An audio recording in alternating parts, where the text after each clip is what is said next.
கண்டி பண்பில உளுகங்கை நகரில் நிர்மாணிக்கப்படவுள்ள சிறு மின் உற்பத்தி நிறுவனத்தை அமைக்க வேண்டாம் என தெரிவித்து இன்று கவனிப்பு போராட்டம் ஒன்று முன்னெடுக்கப்பட்டது. ஆர்ப்பாட்டம் காரணமாக உலகங்கை நகரில் உள்ள அனைத்து கடைகளும் இன்று முற்பகல் 11 மணி தொடக்கம் நண்பகல் 12 மணி வரை மூடப்பட்டிருந்ததாக எமது பிராந்திய செய்தியாளர் குறிப்பிட்டார். கடையடைப்பு போராட்டத்துடன் ஆர்ப்பாட்டமும் முன்னெடுக்கப்பட்டது. பன்வில உலகங்கை நகரை ஊடறுத்து செல்லும் ஆற்றை மறுத்து நிர்மாணிக்கப்படும் மின் உற்பத்தி நிலையம் காரணமாக பல்வேறு விதமான பாதிப்புகள் ஏற்படக்கூடும் என ஆர்ப்பாட்டத்தில் ஈடுபட்டிருந்தவர்கள் குறிப்பிட்டனர்.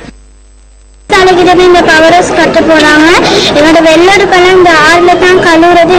அதனால எங்களோட வெள்ளடுப்பெல்லாம் இந்த நீட்டை அழிக்காது. அது படிக்கல இந்த சட்டத்துல இந்த நடவடிக்கை உடனடியாக நிறுத்துமாறு அவர்கள் கூறியிருக்கின்றார்கள்.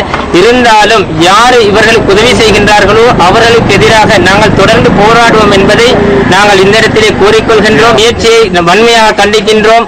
ஊர் மக்கள் சார்பாகவும் இந்த பிரதேசத்தில் இருக்கக்கூடிய அனைத்து மக்கள் சார்பாகவும் தொடர்ச்சியாக நாங்கள் போராடுவோம் என்பதையும் நாங்கள் கூறிக்கொள்கின்றோம்.